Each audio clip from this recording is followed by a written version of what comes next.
Beaucoup de ces idées sont liées au fait que la Lune est à l'origine des marées. Alors on se dit qu'elle exerce la même attraction sur les gens, mais ce n'est pas possible. La Lune n'exerce aucun effet de marée sur notre corps. Mon torse ne va pas s'élargir sous son influence. Le docteur Pressman, médecin au centre médical Cedars-Sinai de Los Angeles, sait que certains de ses pairs pensent que la Lune influence le comportement humain.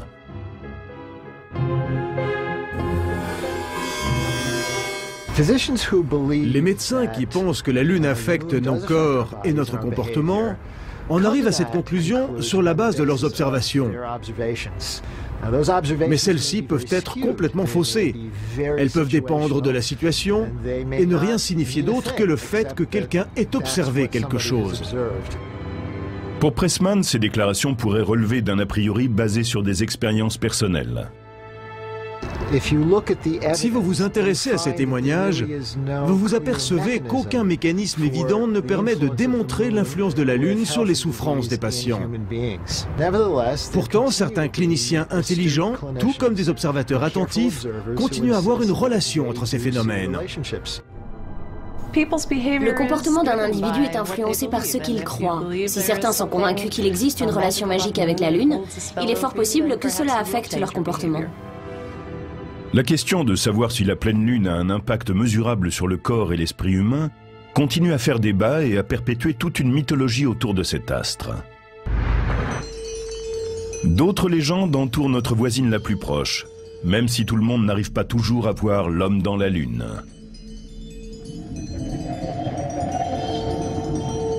Ce qu'on appelle l'homme dans la Lune, ce sont ces immenses zones sombres qui forment ce que certains estiment ressembler à des yeux, un nez, un visage souriant.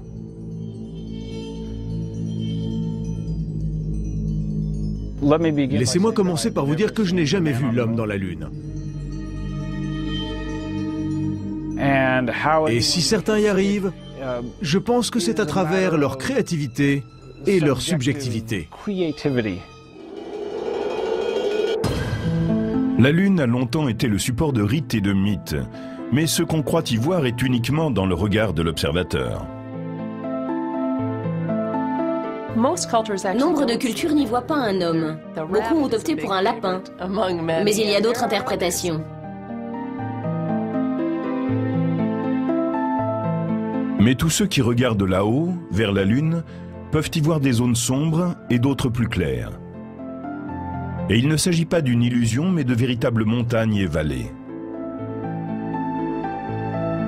Les zones plus claires sont des plateaux accidentés comprenant des cratères. On les appelle terrae, les terres. Elles font partie de la croûte originale de la Lune, fracassée par les impacts de météorites, d'astéroïdes et de comètes. Et l'on a donné aux zones sombres le nom de marée, par analogie avec les océans terrestres. Marée est un mot qui signifie mer en latin. Ce sont d'anciennes coulées de lave qui se sont déversées, ou plutôt qui ont suinté à une certaine époque, et qui sont maintenant devenues solides. Créées il y a des milliards d'années à partir des cratères nés de la chute d'objets célestes, les mers constituent 16% de la surface de la Lune, et ressemblent en effet à des étendues d'eau. La dernière hypothèse est qu'un astéroïde géant aurait heurté l'autre côté de la Lune et l'aurait ébranlé de façon si forte que la lave aurait suinté du côté opposé, celui que nous voyons, formant de grands épanchements sombres qui se sont solidifiés avec le temps.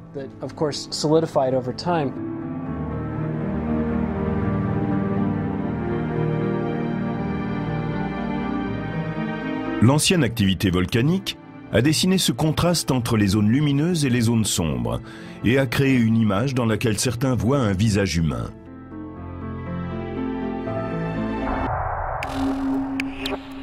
Les yeux correspondent en fait à la mare Imbrium, la mer des pluies, et à la mare Serenitatis, la mer de sérénité. Le nez est le sinus asteum, c'est-à-dire le golfe torride. Et la bouche ouverte est la mare nubium, la mer des nuages, et la mare cognitum, ou la mer de la connaissance.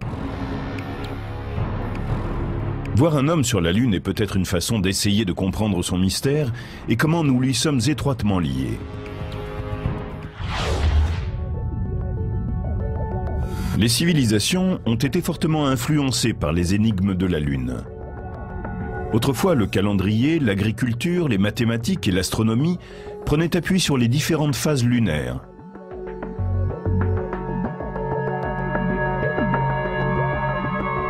Chaque mois, l'astre semble changer de forme au cours d'un cycle qui comporte 8 étapes. Mais pourquoi la Lune connaît-elle ces phases ? Les phases lunaires s'expliquent par le fait que l'astre tourne autour de la Terre et que son côté éclairé nous apparaît de façon plus ou moins importante. La lumière que nous renvoie la Lune vient en fait du Soleil. Imaginez que le Soleil est là-bas. Voici la Terre et voilà la Lune. Quand celle-ci est complètement éclairée par le Soleil et que nous voyons entièrement ce côté éclairé, c'est la pleine Lune. Pendant qu'elle tourne autour de la Terre, nous voyons de moins en moins son côté éclairé et de plus en plus son côté sombre. La pleine Lune se produit quand la Lune est du côté opposé de la Terre par rapport au Soleil. À ce moment-là, elle est entièrement éclairée pour nous. L'image des différentes phases de la Lune vient de notre vision depuis la Terre. Nous apercevons plus ou moins son côté éclairé. Ce n'est pas que la Terre empêcherait plus ou moins la lumière de frapper la Lune. Pourtant, cela arrive au cours d'une éclipse.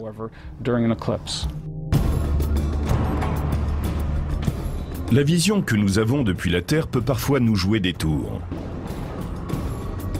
La façon dont nous apprécions la taille de la Lune peut aussi être étonnante.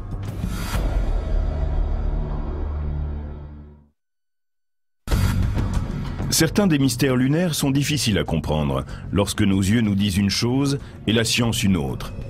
Nous avons alors besoin de changer de perspective. Quand la Lune est pleine, elle paraît parfois beaucoup plus vaste quand elle est près de l'horizon que lorsqu'elle est plus haut dans le ciel.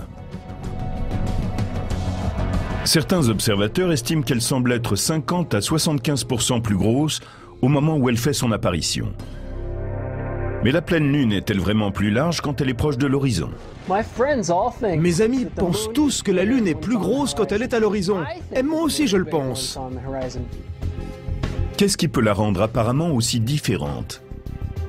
En vérité, la Lune ne change pas de taille apparente lorsqu'elle est à l'horizon. Mais notre perception veut qu'elle soit plus large. Selon une théorie, notre esprit évalue la taille de la Lune en relation avec d'autres objets. Elle a l'air plus grosse parce que lorsqu'elle est en haut dans le ciel, il n'y a rien à quoi la comparer. Elle est là, toute seule. En d'autres termes, si nous voyons un objet important comme une maison, tout petit par rapport à la Lune, notre esprit nous dit que l'astre doit être énorme. Mais quand celui-ci est seul dans le ciel, notre esprit n'émet pas cette hypothèse et nous pensons que la Lune est toute petite. Il y a aussi ce qu'on appelle l'illusion Ponzo, qui tire son nom de celui de Mario Ponzo, qui a mis en évidence le fait que nous jugeons de la taille d'un objet en fonction de son entourage. Ponzo dessina deux barres horizontales parfaitement identiques au-dessus de deux lignes convergentes, comme deux traverses de chemin de fer. Les barres supérieures semblent plus longues que celles du dessous, car elles couvrent une plus grande distance apparente entre les rails, alors qu'en fait, elles sont de la même taille.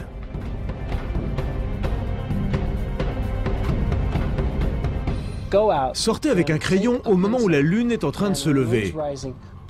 Tenez votre crayon au bout de votre bras tendu et regardez bien la taille de la Lune par rapport à celle de la gomme au bout du crayon. Puis quelques heures plus tard, refaites la même chose quand la Lune est plus haut dans le ciel. Vous verrez qu'elle est de la même taille les deux fois.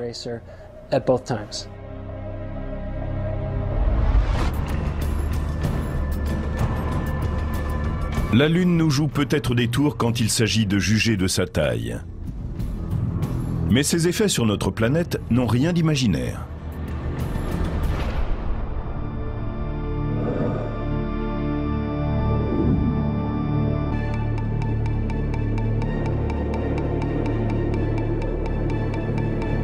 De tous les mystères cachés de la Lune, il en est un que nous pouvons observer ici même, sur Terre.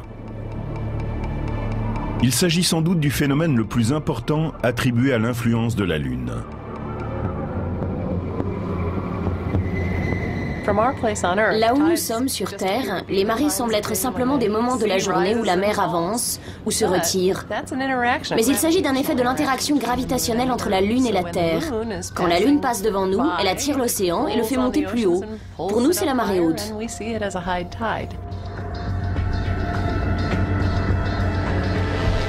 Les marées océaniques sont dues à l'attraction gravitationnelle du Soleil et de la Lune. La Lune et le Soleil exercent tous les deux une attraction qui contribue à l'effet des marées. Mais la Lune est beaucoup plus proche, donc sa force gravitationnelle est ressentie plus intensément que celle du Soleil. L'océanographe Tatiana Ross explique que l'attraction exercée par la Lune sur la Terre est d'une puissance extraordinaire. Si l'influence de la Lune est tellement visible dans le phénomène des marées, c'est que l'eau se déplace, avance, recule. Elle est mobile et malléable. Dans une baie reculée du Canada, la population a appris à vivre avec de mystérieuses marées de très forte amplitude et qui sont sans doute les plus hautes du monde. Alors que les marées connaissent en moyenne une amplitude de 2 mètres, celles que l'on rencontre dans la baie de Fundy, entre les provinces du Nouveau-Brunswick et de la Nouvelle-Écosse, atteignent jusqu'à 21 mètres et ce, 2 fois par jour. Une des raisons pour lesquelles la baie de Fundy connaît d'aussi grandes marées, c'est la configuration du terrain qui se trouve sous la baie même. Il est en forme d'entonnoir et l'eau s'y engouffre à très grande vitesse. À marée haute, 100 milliards de tonnes d'eau se déversent dans la baie en quelques heures. Et à marée basse, elle s'écoule et disparaît comme dans le siphon d'une baignoire. La baie est structurée de telle manière que la première marée entre comme une vague, avance dans cet entonnoir et ressort jusqu'au chenot, en même temps que la marée suivante se forme. C'est ainsi qu'elle se superpose dans ce qu'on appelle un phénomène de résonance. Cet effet de résonance est produit par la concordance de rythme de 2 marées. Les ondes se rencontrent et se renforcent mutuellement. Chaque vague monte plus haut que la précédente et c'est ainsi que la marée est amplifiée. La forme d'entonnoir de la baie de Fundy contribue donc à cet effet de résonance et à l'amplitude des marées. Ensuite, la baie se divise en bassins, puis en embouchures fluviales plus étroites qui réduisent l'écoulement de l'eau. C'est ce qui donne naissance à ces marées extraordinaires.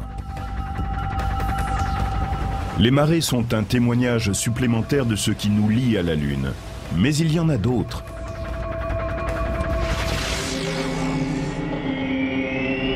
Nous savons que la Lune attire l'eau des océans et que la force centrifuge de la Terre la repousse à l'opposé de la Lune. Dans l'espace, les objets s'attirent tous les uns les autres. La Terre attire la Lune et la Lune attire la Terre. L'attraction gravitationnelle de la Lune sur nos océans est tellement puissante qu'il se crée ce qu'on appelle un renflement de marée des 2 côtés de la planète. La Lune exerce sa force gravitationnelle sur la Terre et en faisant cela, elle attire un peu vers elle les océans. Ils sont étirés vers elle. Elle agit un peu plus fortement sur le côté qui lui fait face et donc sur l'océan qui s'y trouve et un peu moins sur le côté arrière, là où l'océan ne regarde pas vers elle. C'est la raison pour laquelle on voit 2 types de renflements sur la Terre. Les renflements de marée qui affectent nos océans ont un impact sur la rotation de la Terre. Ce renflement de marée est créé par la Lune. Il avance donc un peu vers la Lune. Et elle opère un mouvement d'attraction sur ce renflement. Et quand notre astre voisin exerce cette force, cela ralentit légèrement la Terre. Sans la Lune, la Terre tournerait plus vite et nos journées seraient beaucoup plus courtes. Cela affecterait aussi la façon dont la vie a évolué sur la planète.